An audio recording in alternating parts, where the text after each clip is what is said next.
Yang tidak hadir 2 orang ya.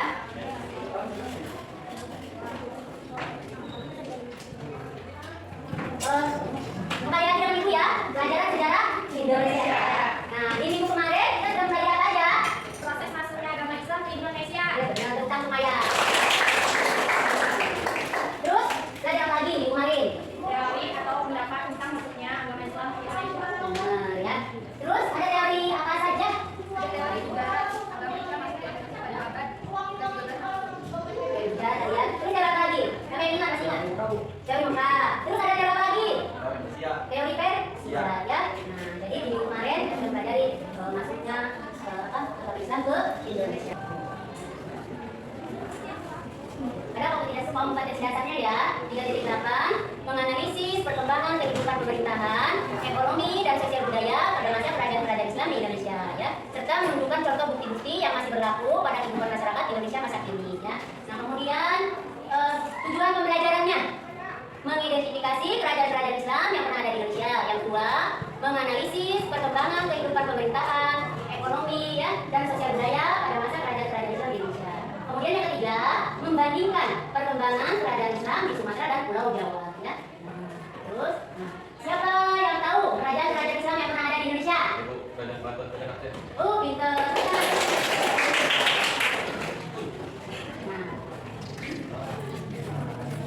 Karena kelompoknya udah terbagi ya di minggu kemarin ya. Nah, coba mana ngacu kelompok 1? Oke, kelompok 2, kelompok 3, kelompok 4, kelompok 5. Nah, masing-masing kelompok ya. Tugasnya tuh menganalisis perkembangan kehidupan pemerintahan, ekonomi dan sosial budaya pada masa kerajaan Islam serta runtuhnya kerajaan bercorak Islam. Artinya, nah, kelompok 1 tentang kerajaan Samudra apa ya? Nah, kelompok 2 tentang kerajaan Aceh, kelompok 3 tentang kerajaan Banten, kelompok 4 kerajaan Demak, dan kelompok 5 kerajaan Mataram Islam ya. Sekarang Bu mau uji materi dulu ya tentang kerajaan Islam di sama tadi. Nah, kita ada literasi dulu ya video ya.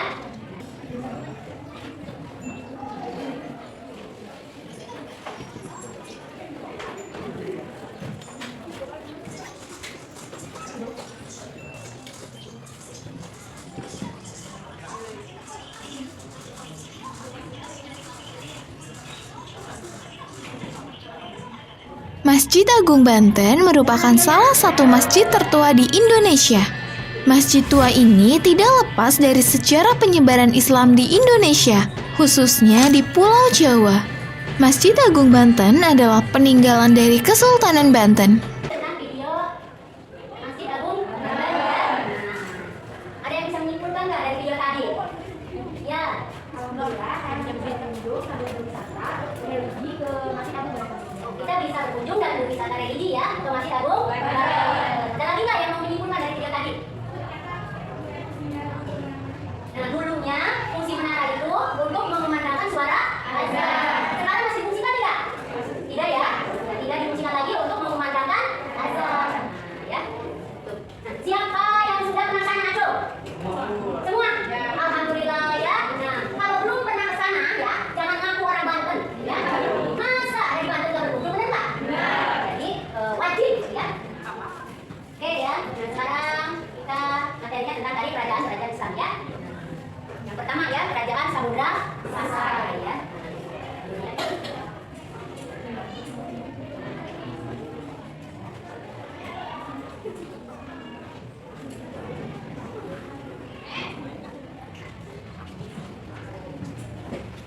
Tolong didengarkan ya, materinya ya. Diperhatikan ya, lihat ke depan. Ya. Nah, kerajaan Samudra Pasai ya. Samudra Pasai adalah kerajaan pertama di Nusantara yang menganut agama Islam ya. Nah, letaknya di pantai utara Sumatera ya, atau Aceh, dekat dengan Perak ya. Nah, kesultanan ini didirikan oleh Merak Silu ya, yang bergelar Sultan Malik Al-Saleh ya. Nah, kesultanan ini mencapai masa keemasan pada masa Mahmud Malik Az-Zahir ya. Aktivitas perdagangan di Pasai berkembang pesat. Pasai menjelma menjadi pusat perdagangan internasional. Kemudian Kesultanan atau Kerajaan Samudra Pasai unggul setelah ditaklukkan bangsa Portugis. Kemudian pada tahun 1524, wilayah Pasai menjadi bagian dari Kesultanan Aceh ya. Selanjutnya Kerajaan Aceh ya. Didirikan oleh Ali Mubayasa tahun 1496 di atas bekas wilayah Kesultanan Langui yang ditaklukkan Mubayasa. Kemudian pada masa pemerintahan Sultan Iskandar Muda, Aceh mencapai puncak kejayaannya dengan wilayah kekuasaan luas dari Deli sampai ke Semenanjung Malaya. Sepeninggal Iskandar Sani, Aceh mengalami mengalami kemunduran ya. Faktor utamanya adalah makin menguatnya kekuasaan Belanda di Pulau Sumatera dan Selat Malaka ya. Nah, kemudian Kerajaan Banten ya. Pada tahun 1526, pasukan gabungan Sultan Gunungjati dan Demak berhasil merebut Banten dari Kerajaan Sunda. Pusat pemerintahan yang semula di Banten Irang dipindahkan ke Surosoan. Ya. Beberapa rajanya, Maulana Hasanuddin, Maulana Yusuf, Maulana Muhammad, Sultan Agung Makarim Mahmud Abdul Qadir, Sultan Agung Tirtayasa, Sultan Haji. Ya. Kemudian Banten sebagai pusat perdagangan internasional, terutama sejak Malaka dikuasai Portugis. Ya. Masyarakat Banten terkenal sangat ramah dan terbuka ya terhadap para pedagang asing. Komoditas ekspor utama adalah lada dan beras. Kaum ulama mempunyai posisi yang sangat penting dalam masyarakat dan pemerintahan. Ya. Nah, kemudian terjadi konflik, ya, konflik internal antara Sultan Agung Tirtayasa dengan anaknya Sultan Haji. Ya. Nah, konflik tersebut terjadi karena intervensi POC. Ya. Nah, Sultan Haji menjalin hubungan baik dengan POC, membuat Sultan Agung kecewa. Pada 14 Maret 1683, Sultan Agung tertangkap lalu ditahan di Batavia. Kemudian selanjutnya Kerajaan Demak didirikan oleh Raden Patah di Bintara, pesisir utara Jawa Tengah. Ya. Kemudian beberapa rajanya Raden Patah, Atiuno, Sultan Trenggono, Jaka Tingkir. Ya. Pada masa Sultan Trenggono, Demak berkembang pesat, wilayah kekuasaan yang luas sampai ke Jawa Barat dan Jawa Timur. Ya. Kemudian Jaka Tingkir atau Hadi Wijaya menjadi Sultan Demak pada 1568, memindahkan ibu kota dari Demak ke Pajajaran. Tadi materi selesai. Adakah yang mau ditanyakan? Apakah kurang jelas atau udah jelas dari materi yang ibu sampaikan tadi? Ada yang belum jelas? Ada? Siapa? Namanya siapa? Sela. Ibu, kenapa Pak Unus mendapat julukan Pangeran Sabrang? Pak Unus mendapat julukan Pangeran Sabrang ya. Nah, karena Pak Unus ya pernah menyeberangi Laut Jawa menuju Malaka untuk melawan Portugis. Ya. Nah, jadi jelas ya. Sabrang itu menyeberang ke Laut Utara ya. Ada lagi yang mau ditanyakan sebelum kita lanjut ke materi selanjutnya? Maksud dari penyerangan ya, penyerangan yang tadi pakai urusan kan, yaitu untuk mengusir Portugis dari Malaka ya. Udah dua nih, kejar semua apa ada yang tanya lagi? Iya Pak, ada contoh yang menjadikan Banten sebagai menjadi badan perdagangan. Ini faktor yang menjadikan Banten sebagai badan perdagangan ya. Yang pertama ya, karena letaknya strategis ya, nah dalam lalu lintas perdagangan. Yang kedua, jatuhnya Malaka ke tangan Portugis. Dengan jatuhnya Malaka ke tangan Portugis ya, nah para pedagang Islam itu tidak simpan lagi di Malaka, mereka langsung ke Banten ya. Terus Banten ketiga ya, mempunyai bahan ekspor yang sangat penting tadi ada ya. Ya tuh ada lagi nggak yang bertanya? Bagaimana? Ini kalau bagaimana ya kita nanti kalau begini. Karena kelompok sudah ada sudah terbentuk, kalian sekarang berdiskusi. Hasil diskusi kalian ya, kalian tuangkan di dalam min mapping ya, kalian tuangkan di dalam min mapping. Nah, ibu kasih waktu 30 menit ya untuk membuat min mapping ya. Nah tadi yang pertama kelompok 1 tentang kerajaan apa tadi? Samudra. Yang kedua tentang kerajaan apa? Kelompok 3 kelompok 4 nah kelompok 5 oke ya, ibu bagikan yang KPD-nya ya. Ini yang KPD, coba masing-masing ketua kelompok maju nih, ambil.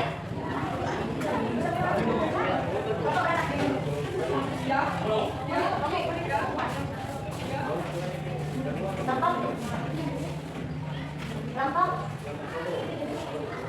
Nah, silakan dikerjakan min mapping-nya. Ibu kasih waktu 30 menit. Oke, kerja kelompok ya. Hasil diskusi kalian tadi ya, tuangkan di dalam min mapping. Silakan ya.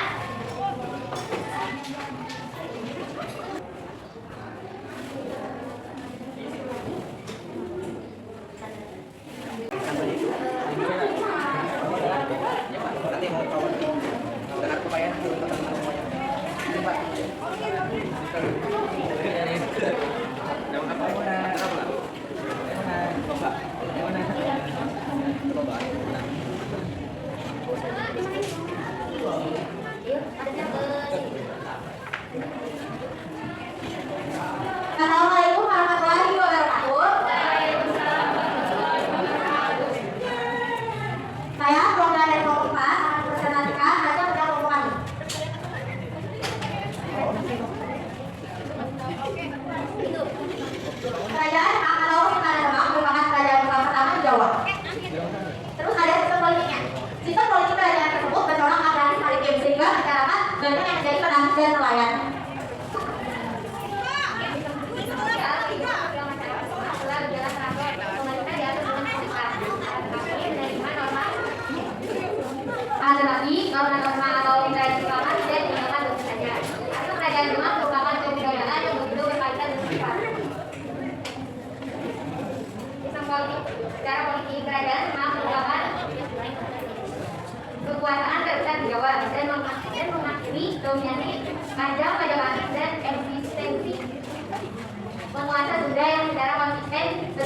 yang ada di aman ya.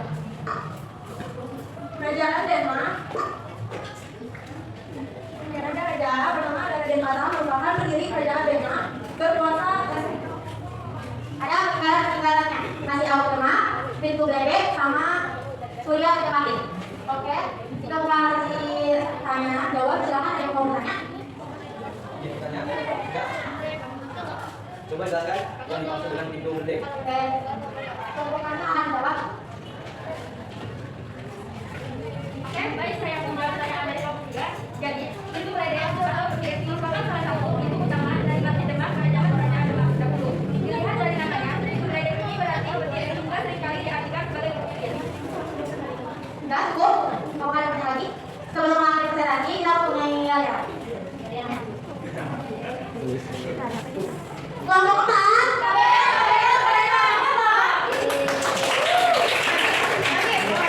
Yang lagi apa? Kelompok keempat lagi wabarakatuh.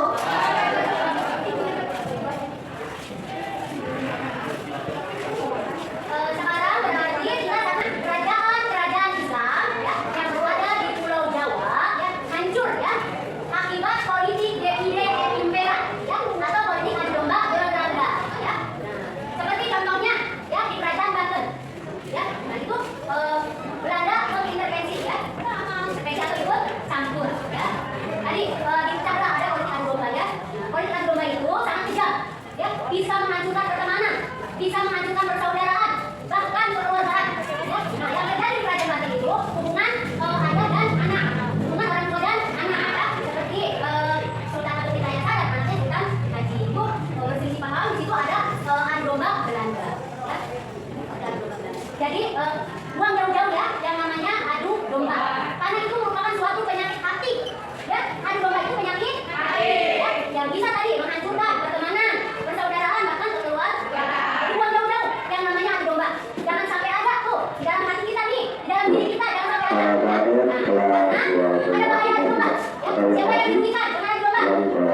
Diri sendiri, orang lain juga dirugikan ya. Kenapa orang lain dirugikan? Begitu dirugikan, tadi ada bahaya. Yang pertama, bahaya bagi diri sendiri ya, bahaya bagi diri sendiri. Nah, yang pertama akan mendapat siksa kubur ya. Yang kedua tidak akan masuk nauzubillah min ya. Jadi tadi tidak boleh yang namanya ada adu domba, merupakan suatu penyakit hati ya. Nah, mungkin itu aja dari ibu ya. Nah, semoga hidup kita kegiatan kita barokah ya. Amin. Mudah-mudahan kita menjadi orang yang berhasil dan sukses ya. Jangan lupa sholat 5 waktu. Pertemuan di minggu yang akan datang ya. Nah, kita akan belajar akulturasi dan pengembangan budaya Islam ya. Ya, silakan disiapkan kedua.